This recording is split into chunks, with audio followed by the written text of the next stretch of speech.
Kia ora everyone, Jade here. I'm going to be sharing with you a quick model about why we do what we do. And before I jump into the whiteboard situation, I want to share just a little bit of a pūrākau, a bit of a story, a bit of context so that it just helps the what's on here really land. So today I was watching this movie with Ben Affleck called The Way Back. He's a basketball coach, and it reminded me of all the times where people have said to me, you know, what do you do? And I'm like, I'm a coach. And they're like as in basketball, netball? And I'm like, does it look like I'm a basketball coach? But jokes aside, a coach is someone who understands the game and is able to guide people based on that game.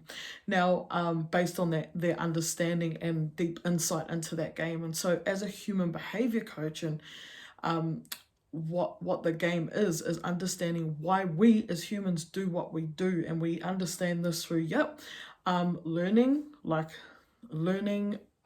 codes and models and etc. But it also comes from, well, from my experience anyway, what it should come from, in my opinion, everyone's different, is that it comes from our ability to walk through life and be self-aware and, you know, take ownership for things, be humble around things, learn and integrate, you know, our own life lessons on this journey to becoming a coach. So it's part like logical and learning through, like, you know, textbook, if you like.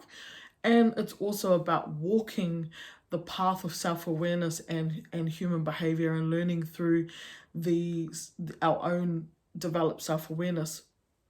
So jumping into what I'm going to show you, I want to just kind of show us why we do what we do at a really high level, so that there can be some understanding around why sometimes we say we want to do something and then we don't. Why sometimes our people in our family and our friendship groups say they want to do something and then they don't, or they fall off, or whatever it may be. And this model is to understand why we do what we do, but also why we don't do what we say we want to do, right? And then for there to be space for compassion and understanding, because a lot of the time the problem is that we don't understand and we don't bring compassion to why we're not doing what we said we want to do, or why people in our lives are not doing what they said they're going to do, or sometimes what we think they said they were going to do. Anyway, story for another day. And it's just about bringing understanding and compassion to that. So let's jump into the game. And at a very high level, just through one model, we're going to have a look at why we as people do what we do. And I hope this, my intention is for this to open up a new perspective for you, and for you to go, oh, okay, this makes sense. This is my intention for every video that I share. So let's jump into it. You'll see the drawing's pretty kaka, right? But we'll get into Kaka over here. This is like if you were to cut the earth in half, okay? This is the core. And at the core of this is who we are.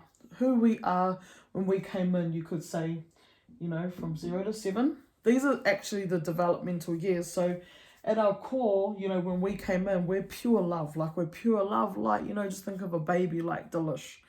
Right, there's no worry, no care in the world kind of thing. The world is our oyster. We are so optimistic and just open to everything. This is who we are at our core. Now, through the ages, from what's happened during these periods, which is our imprinting period, this is where we are being imprinted by our community, by our immediate family, etc. So based on kind of what happens in these years, got 8 to 14, and the next phase of our life is when we start making meaning about what we've learned, and, you know, we're starting to walk on our own 2 feet, literally, and walk through life. And what this next phase is that what starts to be piled on top of who we are at our core, which is love and, you know, light and optimism and wonder, starts to, you know, you start to pile on this kaka. Now, in my culture, kaka means shit. And it's all the shit that we tell ourselves about ourselves. And this is what starts to happen in our teenage years. This is just very high level, like, boom, boom, boom explanation. But essentially, what is happening here is that we're walking through life and we're being our wondrous, joyful self, for example, and maybe it's just not accepted, maybe it's not allowed, maybe it's implied, or it's actually said to us that part of us, or that way that we're expressing ourselves or walking through life is not allowed, and so we shut it down, or we put a meaning. This is where we make meanings during this period. So we make things mean things, and essentially pile a lot of kaka over top of who we are at our core. Now, when we kind of move on, so let's go 15 to 21, when we move on and we're sort of becoming more independent in our life, we understand that we can't go out into the world looking like shit, pretty much. Like, we can't go out into the world looking like shit, so we try and tidy it up. And this is where you may or may not have heard of the terms like masking things, etc. This is where we put a crust over top of our kaka, right? And this is our attempt to not go out into the world looking like shit. Otherwise, we're going to get more things like thrown at us in all directions, and we're really at a time where we want, we're trying to fit in, we're trying to be independent and live our lives, so we can't have that. So we put on our masks, right? And we put on, we form this crust, this harder crust over who we are. Now, at the core of us, as you can see, is way back here. It's way back here, like in here, way inside. And over the core of us is this, all this kaka that we've made things mean certain things, and we've got all this kaka around our heart, you could say. And then we'll try to tidy it up through our actual physical appearance, or just the mannerisms and how we do things. We try and tidy it up with this crust. And hearing a video like this and understanding why we do what we do, if you can't read my writing, all of this is a first step in understanding that in order to live a more fulfilled life, or a life that's more in alignment with what you say you want, the first step is this must come off. This crust must come off. And we have to look at this kaka, right? And this is what we call shadow work. It's what's in behind, right? It's what's in behind this crust, but it's also what overshadows our core. This is the mahi. This is the mahi. And the key to this mahi is that you will only do this work if you feel safe to do it. If you feel that taking the journey, that you're going to come out the other side okay. And this is why people like me, we share content, we share resources, learnings, because, well, it wasn't like this for me in the beginning. Like, I was just sharing to kind of build up who I was, and put myself out there as a coach. But after like 7 years of doing this, really for me in 2023, what these videos are about and what me sharing this knowledge is about helping you feel safe to, in the knowing that, this is a journey that I have taken before, that others before me have taken before, that, people have come to me and taken with me. Like, people have taken that journey with me before. People have taken this journey with other people before, not me, right? And that's because they didn't gel with me or, align with me, whatever. People take this journey where they feel safe. And a part of me putting up these videos is to, almost like a lighthouse, to go, all right, what do I feel here? Do I feel safe? Do I feel, okay in this knowledge? And you won't know until you watch it or till you connect with it.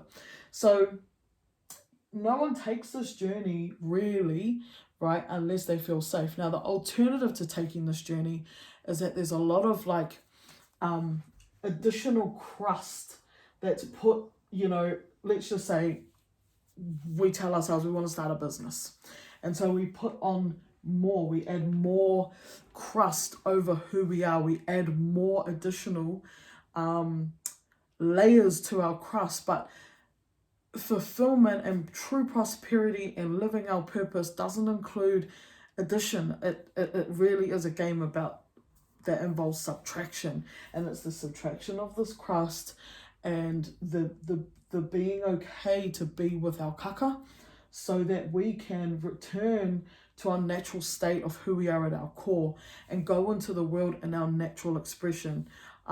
That's really, you know, when we say we want fulfillment, we want to achieve our goals, that's what we're really saying, is that we want to feel more connected to our natural expression. And that's the mahi that you know, Unearth Your Worth is all about. It's in the name. So these videos are just to help you connect to understanding, do I want to take this journey or not? And if you do, then these are the kinds of resources you can expect. This is the kind of attitude that you can expect from me as a facilitator, and also from those that I have trained up as well. It's kind of like, you know, this is the attitude, the collective attitude that we bring at Unearth Your Worth. So we do have other trainers that will be involved in some spaces this year, and they've been personally trained by me. And so Unearth Your Worth is all about doing exactly that, helping you unearth the core of you, which is what you're worth. You're worth living that, right? You're worth building your career based on your natural core abilities. You're worth having relationships and having energy levels that are in alignment with who you are naturally at your core. So that's what we're about. Yeah, and I'm going to leave it there. You'll see more videos, but you know what to do. Hit me up if you're interested in joining one of our communities, or working with me one-on-one, or working with, you know, depending on when you see this video, working with Unearth Your Worth, working with the work to unearth your worth, and whatever avenue is best, we will suss out. All right, ka kite.